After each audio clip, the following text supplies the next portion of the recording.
We, the citizens of America, are now joined in a great national effort to rebuild our country and restore its promise for all of our people.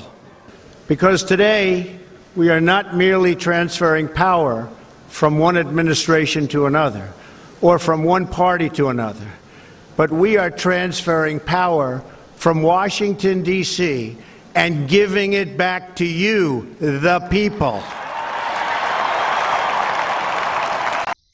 Well, greetings, friends and fellow citizens, and happy Easter to all of you, as strange an Easter as it will be.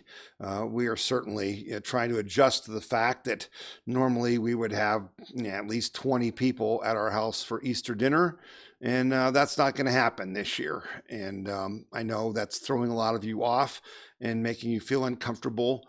And we're going to talk about why you're uncomfortable and why you have a right to be uncomfortable, and what we need to do about this going forward. So, I appreciate you tuning in on if you're listening on the radio here on Saturday morning, the day before Easter. Welcome to all of you who are listening to our 5-state radio network in Ohio. If you're watching the podcast from anywhere in the United States, in Ohio, around the world, we sure appreciate you joining us that way as well. You can watch the podcast anytime you want, 24/7, 365. It's usually posted by around noon on Friday afternoons, and then it's up all week long. And you can go to wethepeopleconvention.org, which is our website, and you can see that you can get the podcast on YouTube, on iTunes, on Roku TV, on Amazon Fire TV, wherever you want. This show is, this radio program and this podcast is sponsored by the donors to the We the People Convention. I am the president of the We the People Convention. My name again is Tom Zawistowski, and I am the host for this show. And this is a news summary show. This is a show where we talk about what's important to you and I, what's impacting our freedom, our liberty, and our prosperity in the world today, so that we can live our lives as free and as well and as happy as we possibly can. And these are not happy times. I think last week, if you listened to the show or you watched the podcast, you saw that it was probably one of the darker shows I've ever done. I always want to be a ray of hope for those of you who listen, and I'm going to be a ray of hope today. We're not going to just lay down and take it. We're going to stand up and fight for our freedom and our liberty and our prosperity. But we're sure in that fight today. We are sure in that fight today. Though there are signs of hope as we look forward here, because as we've predicted all along, the models that the experts have given us are proving to be not only wrong but horrendously wrong. And so I'm going to start the show today by playing a clip from Tucker Carlson from his show. I think it was on Thursday night or Wednesday night, but he kind of sums it up. So let me play that clip for you now. Institute for Health Metrics and Evaluation at the University of Washington, the group that has created the most influential model of the pandemic. As recently as yesterday, you heard some authorities cite those numbers effectively in public. Hundreds of thousands will die. Well, that estimate has changed dramatically. This morning, the IHME issued brand new numbers. Its researchers now project 60,000 deaths in this country by August 4th. That's 1/4 of the original projection. Numbers for individual states have changed as well. In Virginia, for example, which is currently suffering under a lockdown until June, the model now predicts a total of 891 deaths statewide. Just a week ago, the IHME projected 3,073 deaths in Virginia. That's more than 3 times what they're now saying. At this point, we should not be surprised that the model got it wrong. The IHME's prediction of how many hospital beds we'd need turned out to be completely disconnected from reality. And that matters quite a bit, it turns out, because those numbers were the main justification for this lockdown. Remember our efforts to flatten the curve? They weren't crazy. There was a good reason for doing that. We didn't want our healthcare system to collapse under a flood of new coronavirus patients. And so far, it has not collapsed, but not because we prepared effectively. We didn't really. There were just far fewer people who needed inpatient medical treatment than we thought there would be. For example, the model predicted that on April 4th, New York would need 65,000 hospital beds. The actual number was 16,000. Now, you're hearing people now say that the spread between the prediction and the reality must be due to social distancing. But that is not true. Social distancing measures were factored into the model from the beginning. The prediction turned out to be 4 times larger than what actually happened. Social distancing didn't do that. Something else skewed the numbers. We don't know what it is. We should find out. Yet in the last several weeks, in order to protect ourselves from the Wuhan coronavirus, which is dangerous and scary, we have thrown an estimated 17 million people out of work. We've spent more than $2 trillion in borrowed money. And that's just the response so far. Now, we're not going to tell you that what our leaders have done in the last month is disproportionate. You can decide that for yourself. But it's definitely something to think about going forward because, again, reality matters, even if it embarrasses us to admit it. So there you have it. These experts were off by many factors. The social distancing and lockdowns and all that, we do have no idea whether they worked or not. Okay, so anyone who's trying to claim credit that, it's a good thing we did what we did because it made it less, dangerous, that's not true. Okay, and I posted on our website at WeThePeopleConvention.org a story this week that says, has Sweden found the right solution to the coronavirus? And in that story, it talked about how all the experts and all the other country leaders are so terrified because Sweden is not doing all the things that we're doing. Okay, they are not shutting down all businesses, shutting down all schools, pre-K-12 schools. They're not doing a lot of things, and I'm gonna use that to make a comparison because the question I want to answer for you today, which I think is a fundamental question we must all have answers to, and boy, here's the bottom line: we have not had answers. That's really the problem with this. There's been a lot of fear mongering. There's been a lot of numbers thrown around that have been all wrong, but there's been very little information.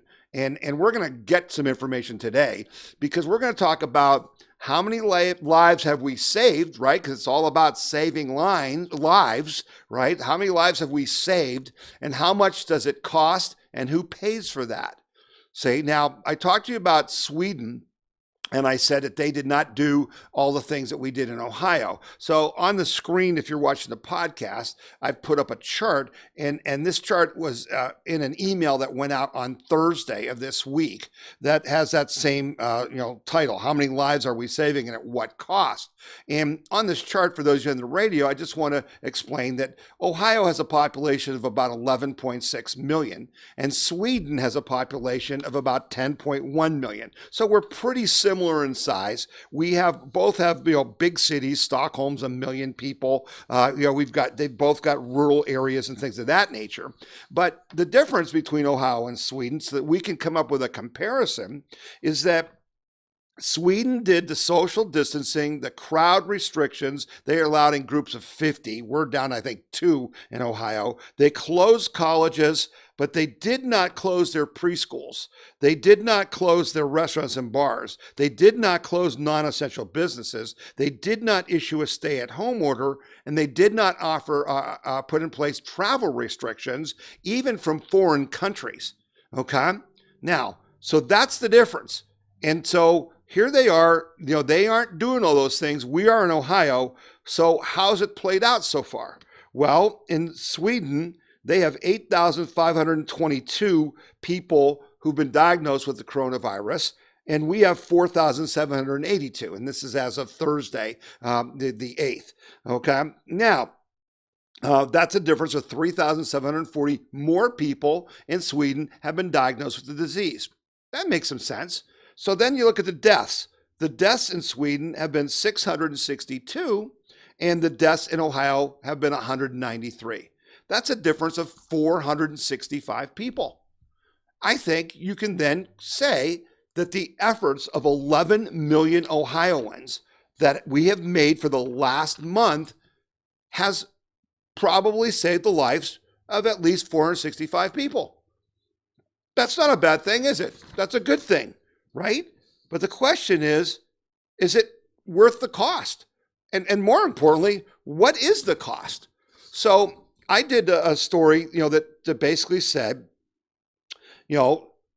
Certainly, no one wants to see anyone die unnecessarily. However, there is a significant evidence that many, perhaps 80% of the lives that were quote unquote saved, may die in the next year or two anyway, because the Wuhan coronavirus is most dangerous to people with pre-existing conditions and who are quite elderly, and thus a huge proportion of deaths from nursing homes. Okay, so we're not sure how many lives we've actually saved. It could be 465, it could be 800, it could be 200. But the bottom line is we saved some lives. So what did that cost? Well, as I said, in Ohio, which they didn't do in Sweden, we shut down all of our non-essential, quote unquote, non-essential businesses, including restaurants and bars and things like that.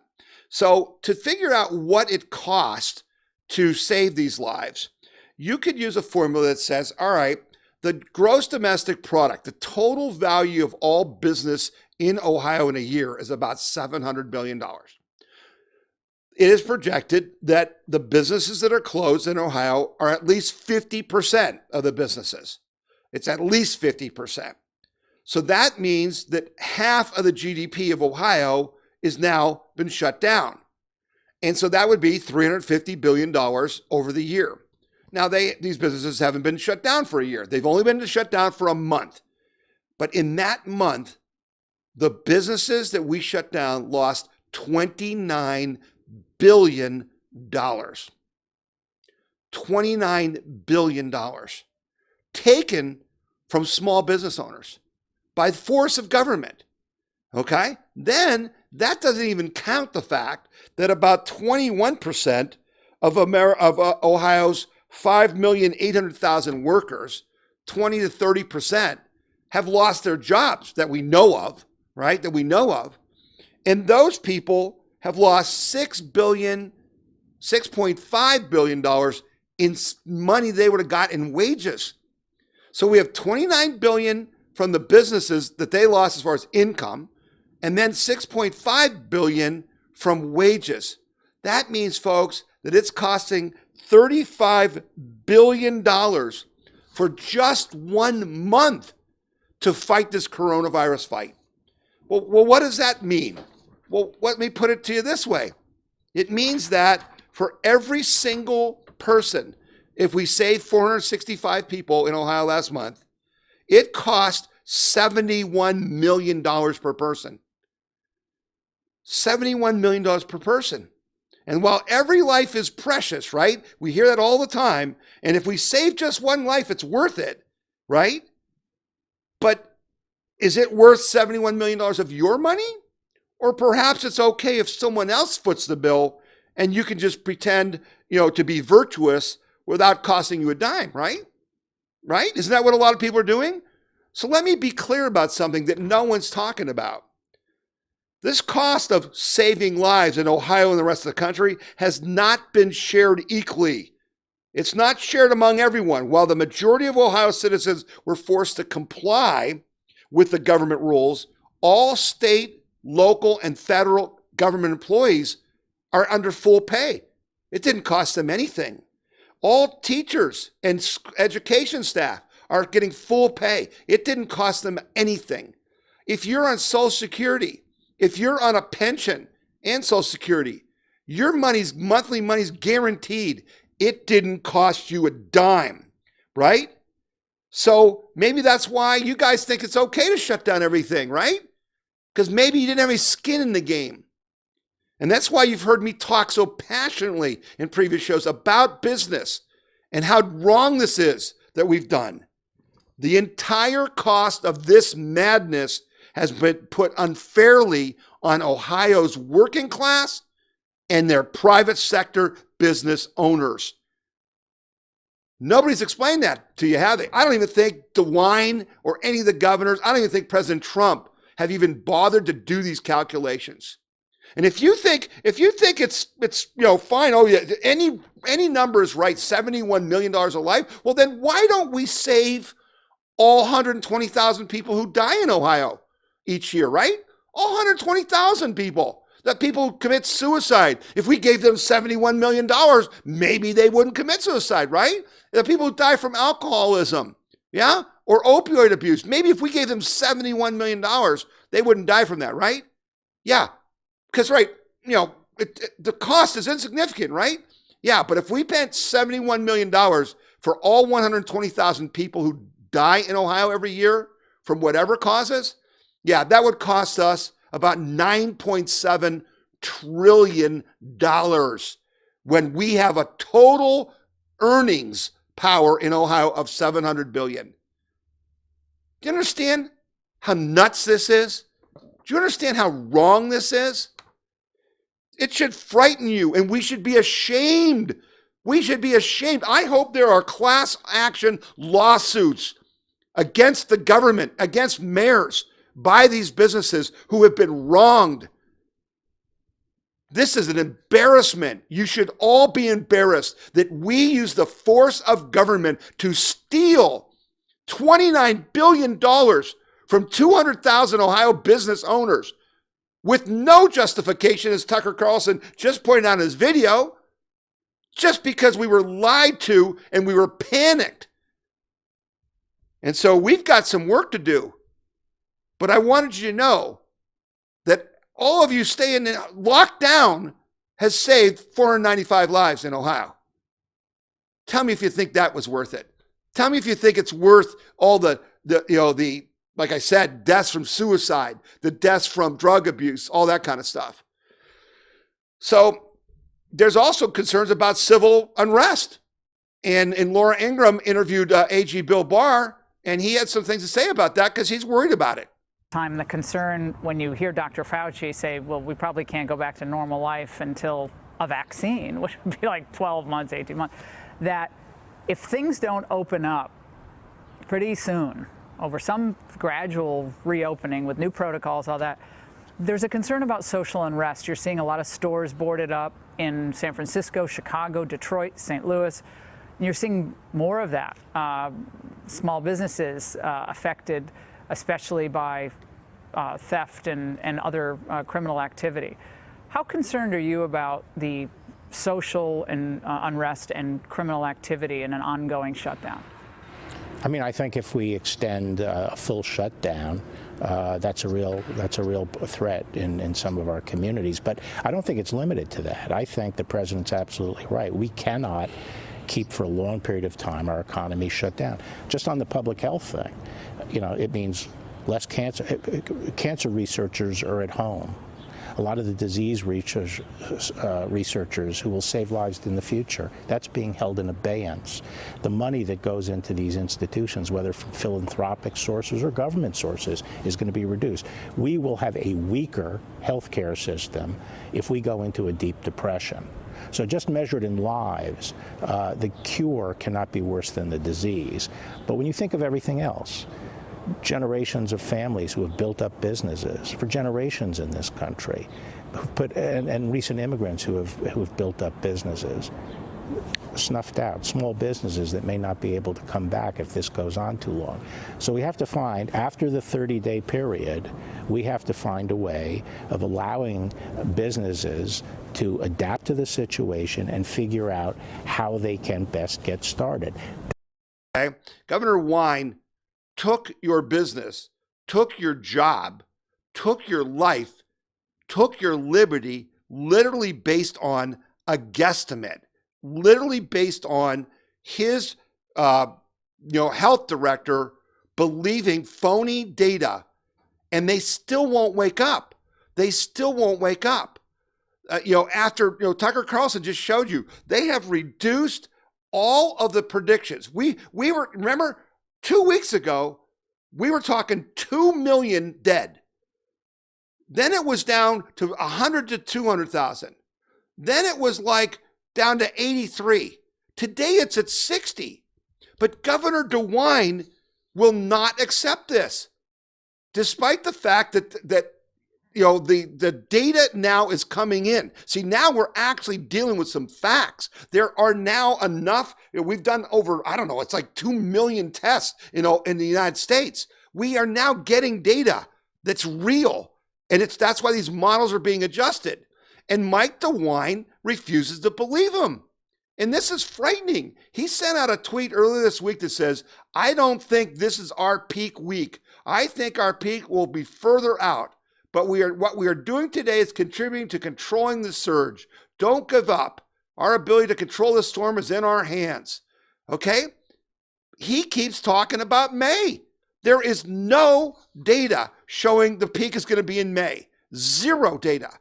And so I had to write an email to Governor DeWine because he just won't admit that he doesn't know what he's talking about. And so I had sent out an email. If you don't get our emails, go to wethepeopleconvention.org, right on the front page, put in your email address, your zip code, you'll start getting emails.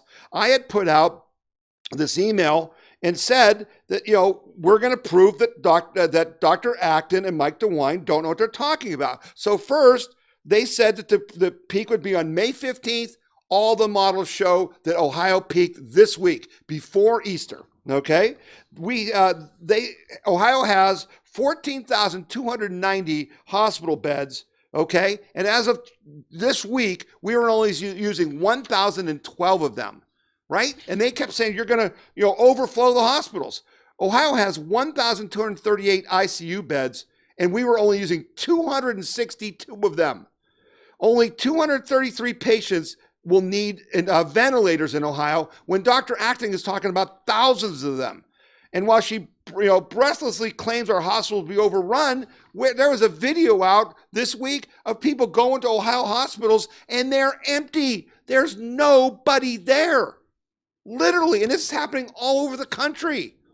He just doesn't get it. And so while she was predicting 10,000 cases a day, New York, on its worst day, only had 4,000, and they only had a couple days like that.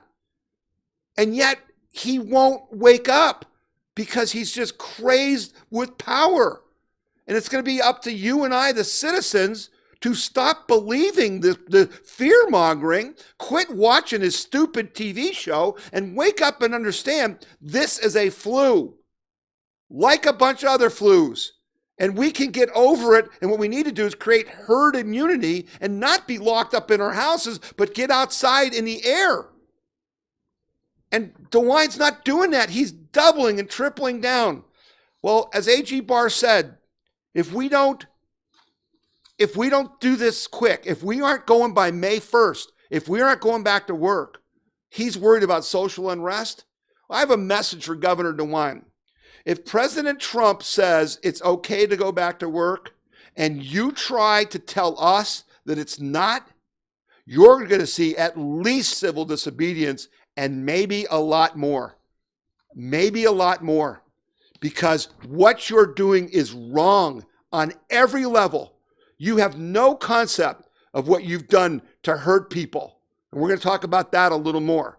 But I'm going to just close this segment by talking about the story I put out this week about the governor of South Dakota, who is not doing any of this stuff. No lockdowns, no social distancing, nothing.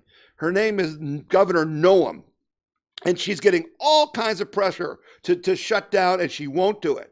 And she said, South Dakota is not New York City, said Governor Kristi Noem, said in a Wednesday press conference, during which she restated a belief she's made known through almost all of her daily press conferences. South Dakota can get through this pandemic without taking serious action that the majority of other states have taken.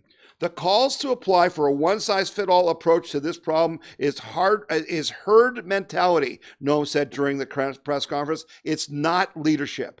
Wednesday marked Noem's strongest expression of this notion. She discussed the constitution of both the country and the state, saying they prevent draconian measures like the Chinese government has done, and I would say as we have done in Ohio, and actions we've seen in European governments that take the rights of citizens away. Our Constitution ensures that citizens' rights are protected.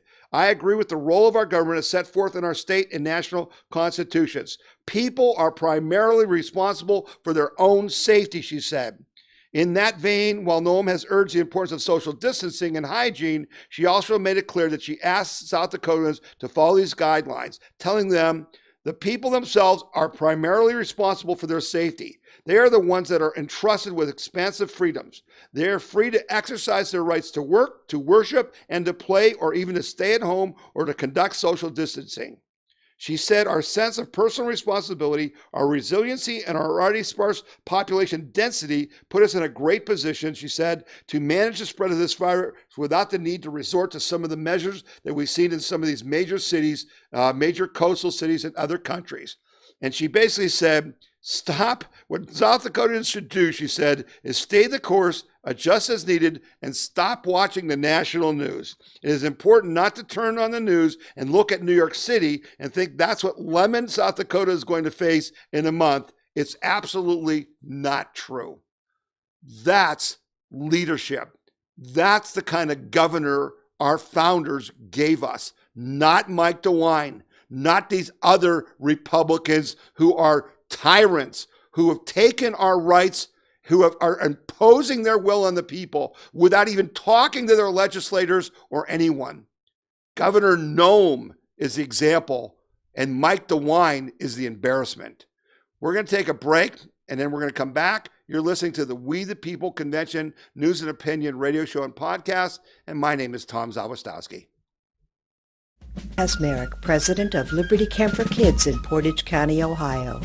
Liberty Camp for Kids is where students in grades 1 through 6 experience the founding of our nation. This year's camp will be held from July 20th through the 24th from 9 till noon. The cost is $30 per camper. If you're interested in our camp, being a volunteer, or even starting one of your own, go to www.libertycampforkids.com. Buckeye Firearms Association is Ohio's #1 gun rights organization, protecting the rights of Ohio's 4 million gun owners. And you can get our weekly gun rights newsletter free. Receive breaking news and urgent alerts on gun laws. Stay up to date on self-defense and shooting sports. Discover pro-gun activities and events near you. Get your free gun rights newsletter now at bfanews.org. That's bfanews.org. bfanews.org. All right, and we're back. We're glad to have you with us on this week's show. If you're tuning in on the radio or watching the podcast 24/7 at wethepeopleconvention.org, we welcome you. We're glad you're with us. I talked about the cost of of saving lives, right? And we found out it's $71 million per life. Okay, and it's $35 billion cost, not just to all of you, but to just some people in our state, okay? But now I want to talk to you about the fact that it's not just money, okay? Everybody says, oh, you can't put a dollar figure on a life. Well, I just did, and if you don't like it, grow up, okay? But what I did do is I put out a story and I sent out a press release to try to impress upon Governor DeWine that he's being totally irresponsible. And I actually suggested that Dr. Acton, our health director, was practicing medical malpractice. And the reason that is that it's not just lives and dollars, it's lives and lives. And even A.G. Barrs mentioned in the clip I played that it is without any doubt, it's indisputable evidence by the largest study ever conducted of 40 million people in 15 countries, that if you lay people off, if you take their job away, if you take a person's business away, suicides go up, alcohol abuse goes up, drug abuse goes up. And so I sent out a press release saying DeWine and Acton must release Ohio death stats for regular flu, suicides, opioid deaths, and alcohol deaths. And I said, it's just immoral not to do that. And quite frankly, it was immoral for Governor DeWine to not even put that into the calculation. So again, I said, when he decided to just close businesses, we said, how many businesses did you close? He had no idea. How many people did you lay off? He had no idea. But now you're Dr. Acton, okay? Think about this. So I'm sick, and Dr. Acton, in her lab coat, is going to be my doctor, God forbid. And she says, I'm going to give you this treatment to cure you of this disease. But then she doesn't even consider the side effects or the fact that I've had heart trouble, for instance, okay? And that the treatment she's given me for the disease she's supposedly saving me from is going to end up killing me. Wouldn't that be called malpractice in a court of law? If a doctor did that, if they gave me a drug that had knowing side effects that would affect me in a way that might kill me, would that not be malpractice? Well, how is that any different than what we're doing in Ohio today? How's that any different? You're saying we've got to save these coronavirus lives, but we're going to lock you all up in your house. We're going to take away your job. We're going to take away your business. We're going to socially isolate you and cause depression, and people die from that, and they don't even consider it. It's not lives versus dollars, folks.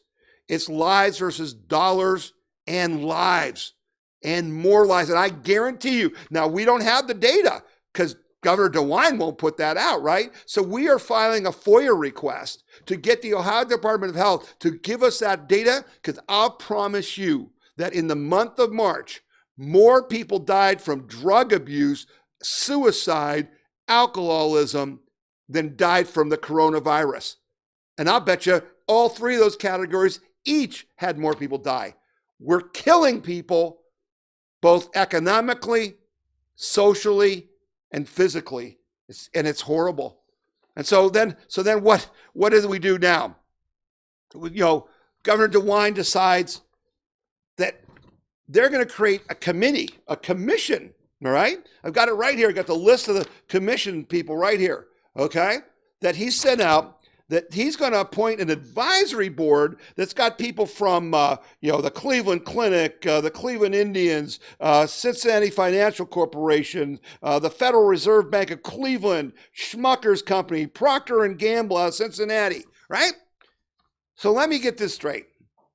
You, the government and the governor, illegally, with no data, with no information, you decided to shut down my business and cost us collectively $35 billion. You heard us, $35 billion. And now you're not going to let me open up. When this fake emergency is over, you're going to have an advisory board that says, oh, no, your restaurant can't open right away. We need these people to open up first, and we need to put these new regulations on you, and we need to put more blocks in your way so we can make it harder for you to start up. Is that what we're doing? You need to get an advisory council to tell me when I can go back to business? No, I don't think so. I think I know how to open my business. I got the key to the door. I got the phone numbers of my suppliers, right? Get out of my way, you tyrant. Get out of my way. Get out of my life. How dare you? How dare you put together an advisory? And President Trump's doing the same stupid thing. I heard Scott Walker on the radio this week talking about we're going to put together a commission because you just can't turn it back on. Yeah, you can. They have no respect for the American people or the American worker or the American business owner.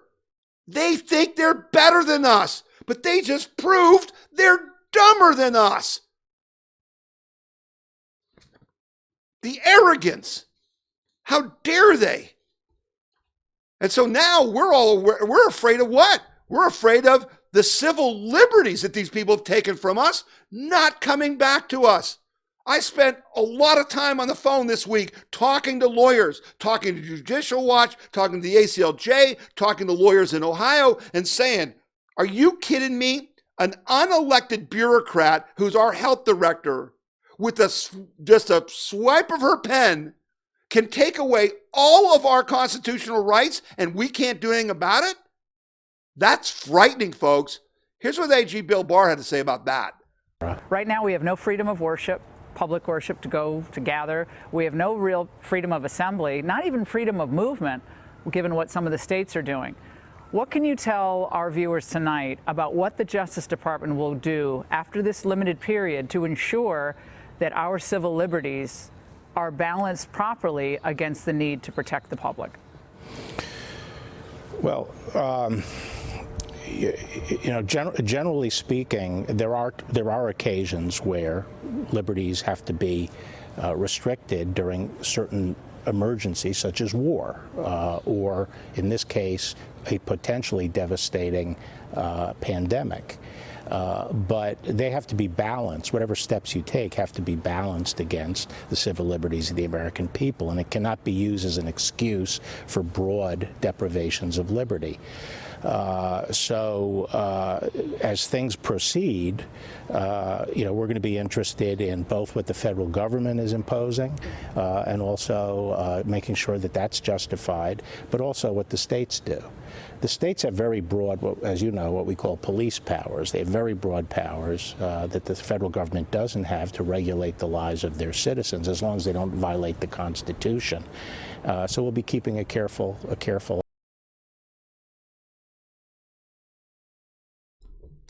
So there you have it. Bill Barr says that they're going to be keeping a look at it because states have broad abilities, but they can't just make it up. They can't take your rights away for nothing, right? Which is what they've in fact done. But they can't continue to do this. And AG Bill Barr says they're going to look at this. And they've actually interceded in some places where religious freedoms were specifically, singled out. We can't do that. And the gun rights people have been winning some of these things, okay? But the problem is that the legislature has not stepped in and been our representatives. The legislature in Ohio is not even coming back until May 5th. That's embarrassing. That's just grotesque. They should be embarrassed. If you see your state rep or your senator, you just tell them you're embarrassed for them because they stood by. Just take Ohio House District. They stood by while the governor of the state, with no data, with just panic and fear, put at least hundreds of thousands of people in every House member's district out of work and closed down tens of thousands of businesses in their district. They stood by and didn't even ask a question. It's grotesque. It's embarrassing. And so, what do we have? The Thursday jobs report came out. Yeah, 6.6 million more workers filed for unemployment. That's now takes us up to, I think, close to 20 million in the country. And that's just the people who filed for unemployment, folks, because people are having trouble. The websites for all these, bureaus of unemployment have crashed. People are standing in lines. You can see in that picture on the podcast. I've got a picture. People standing in line to try to file for unemployment, right? Our society is collapsing. Our economy is collapsing through our own negligence. And it's time for President Trump to wake up and get back to work, because he's got the thing that is most dangerous to you and me and everyone in our society is uncertainty. Uncertainty. We've got to pick the date, May 1st, and say, we're going back to work, and whatever the virus brings, we will use all the force we have to defeat it, but we will not surrender to it by giving up our freedom, our liberty, and our economy and our jobs. Because you listen to the show so that we can all defend our freedom, our liberty, and our prosperity. All of them are under attack. We need now to call the White House and say we want to go back to work on May 1st, and call Governor DeWine and tell him to wake up and read the details. Look at finally at the data and stop this madness and quit micromanaging our lives, because we don't need a fool like you managing our lives. That's it for the show this week. If you're listening on the radio, it is. If you're watching the podcast, it'll go on for at least another half an hour. We invite all of you on the radio to go to wethepeopleconvention.org to join the rest of the podcast. We've got some good stories that we'll be continuing. We want you to please tell people about this show, because it's important that we get this information out there. Try to bring us more listeners. And as we move forward, we'll be taking action to help bring back our liberties. We will not sit back and be prisoners and have people tell us we can't leave our homes. We're going to fight back. That time is coming sooner than you think. Thanks for tuning in this week. We'll be back again next week. You're listening to the We the People Convention News and Opinion radio show and podcast, and I'm Tom Zawistowski. The We the People Convention news and opinion radio program is paid for by donors like you. You can donate to the We the People Convention and support our cause by going to wethepeopleconvention.org or by sending your check in any amount to We the People Convention, P.O. Box 6211, Akron, Ohio 44312. The Buckeye Institute was founded in 1989, and we're the longest-serving free market think tank in the state of Ohio. My goal is removing barriers to prosperity that have been put in place by government. We want for Ohio to be the freest and most prosperous state in the country. The Buckeye Institute is a source of common sense ideas that will have an impact on the nation as well as the state of Ohio. Okay, we're back. We appreciate you being with us on the podcast. Those of you on the radio network who came and joined us, welcome all of you. Everybody else, thanks for sticking with us. Let's get into it. Some of the other news that's important. It's not all coronavirus. You know, one of the things that happened was Bernie Sanders dropped out, right? And President Trump was taunting him and saying he didn't really drop out because he kept all of his delegates. But here's the bottom line, folks. Bernie Sanders is a fraud. Bernie Sanders is like every commie. He's like every communist. Communism's great for you, but it ain't great for him. Bernie Sanders has made himself into a multimillionaire by basically scaring the Democrats into buying him off. All those people that we had the Project Veritas videos that I've shared with you on our previous shows and things who said, Bernie's the man. He's going to lead us to the utopia, the communist utopia, the socialist utopia. Yeah, he doesn't believe any of that nonsense. He's fat and happy. And this guy, quite frankly, is too lazy to be president of the United States. The guy's never had an honest job in his life. Folks, literally, the guy has never had an honest job in his life. Go read his biography. He's been just a sloucher his entire life. And so this is a big scam. And I hope all the young people will wake up and realize that they've been played, because I guarantee you Bernie's getting money for stepping aside and clearing the way for Crazy Joe, okay, Sleepy Joe Biden. Now, and again, the whole question of Sleepy Joe, folks, it's impossible for him to be president. And so someone called me to do a radio interview today, and they were saying, well, it's going to be Kamala Harris is going to be Biden's vice president. And, what do you think about that? Well, here's what I think about that. This whole thing is going to be decided by May 1st. Because if Donald Trump does what I think he'll do and hope he'll do, and what I hope you will push him to do, which is get us back to work and get our country going again and put all these experts and these medical experts in the closet or in the corner where they belong, where they can play with their models, but don't fool with our lives, right? If Donald Trump does that and we start coming back, there's nobody in the Democratic Party that can beat Donald Trump, period. Joe Biden is going to be a sacrificial lamb.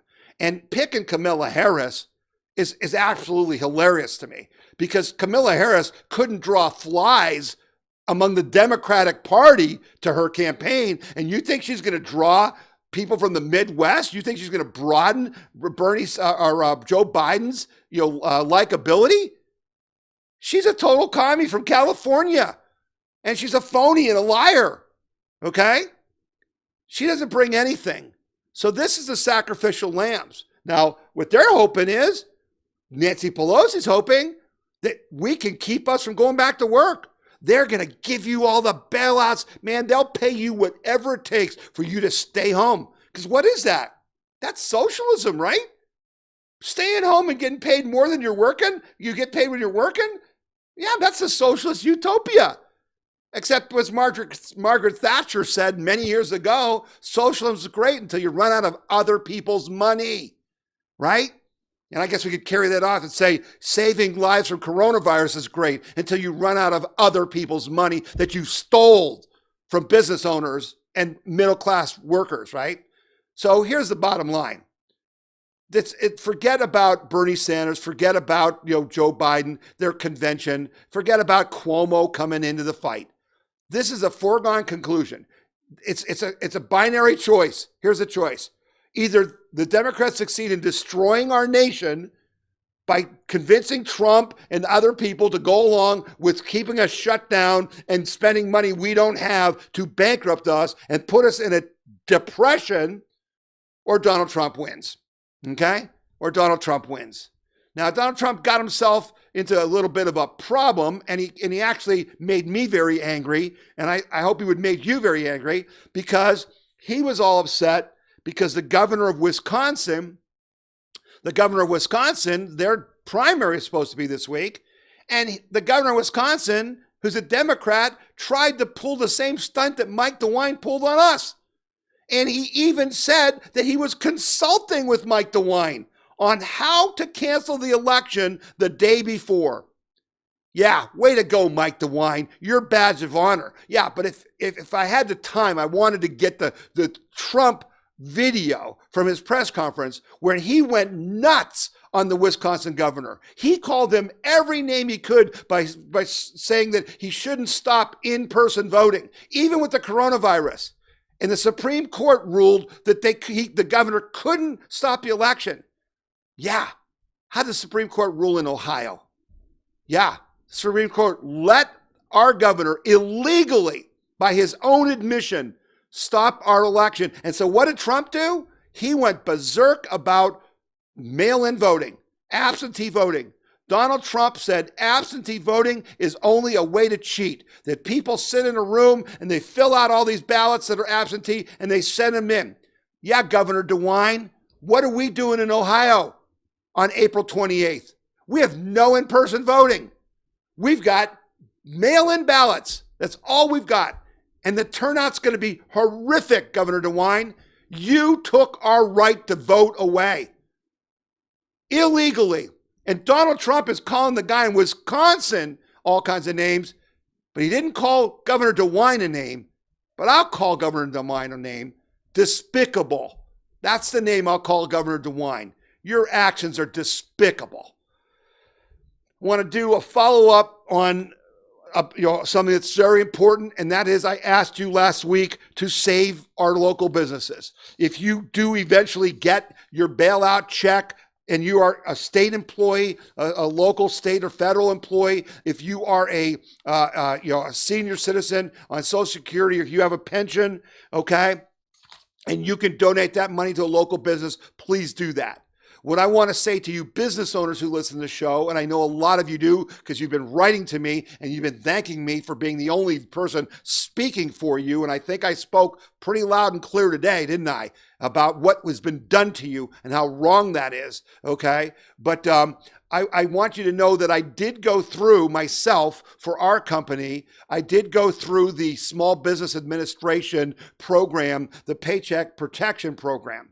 And as you were finding out, I'm sure, it was a mess, right? The first day, it was supposed to be available last Friday. On Saturday, it took me all day. The thing blew up multiple times, but I did get through it. I know that some people are still trying to get through it. I also applied for the SBA Disaster Relief Fund for one of our companies, and that went a little smoother, but now they're totally backed up, and I'm not sure how this is going to play out. The bottom line is you got to fight for your life. You got to fight for your company. You got to fight for your family. You got to fight for your employees. You got to fight for your customers. The money's going to be there. I know the Senate just talked about appropriating another $250 billion, and Nancy Pelosi blew that up. But, stay the course. Use whatever resources you can to stay alive, and we'll get through this thing, and we'll wake up from this, insanity at some point, and hopefully you, the working people of America, and the private sector small business owners will do what we've always done. We will clean up the mess that's been made by the ruling class and the elites and the people in government who never understand the ramifications of what they do. We, the people, we will put our country back together that they've destroyed. Mark my words. We're going to take another break, and we'll be back in a minute.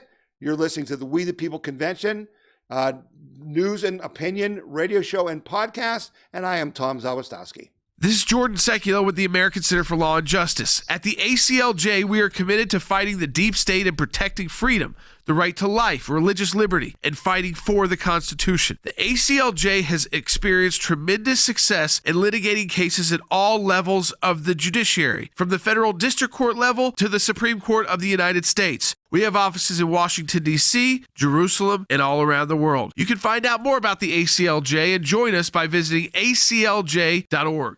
Did you know that the Right to Life Action Coalition of Ohio is the largest statewide life group in the state? Are you tired of the compromised approach to pro-life legislation that has been the status quo for far too long? Since 2017, the efforts of the Right to Life Action Coalition of Ohio has changed that approach, closing loopholes and making pro-life laws enforceable. Visit rtlaohio.org or call 440-668-4049 for details. The Right to Life Action Coalition of Ohio, the proven place to go for lasting pro-life action.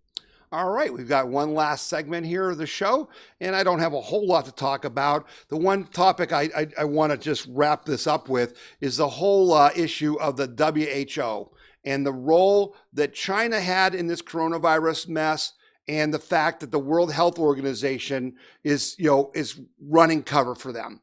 Okay, it's like the UN. What is our country doing involved with these people who hate our guts, right? Josh Hawley, the senator from Missouri, is going after the World Health Organization director who pushed back against Donald Trump and said, if you defund the WHO, President Trump, there'll be more body bags in the United States. You know what? There'd be less body bags if we got rid of corrupt organizations like the World Health Organization, which Dr. Fauci sings the praises of, right? Because these people are not on our side, and they're lying to us, and they're not doing their jobs. And we provide 50% of their funding, and China provides 1%, and they're running cover for China.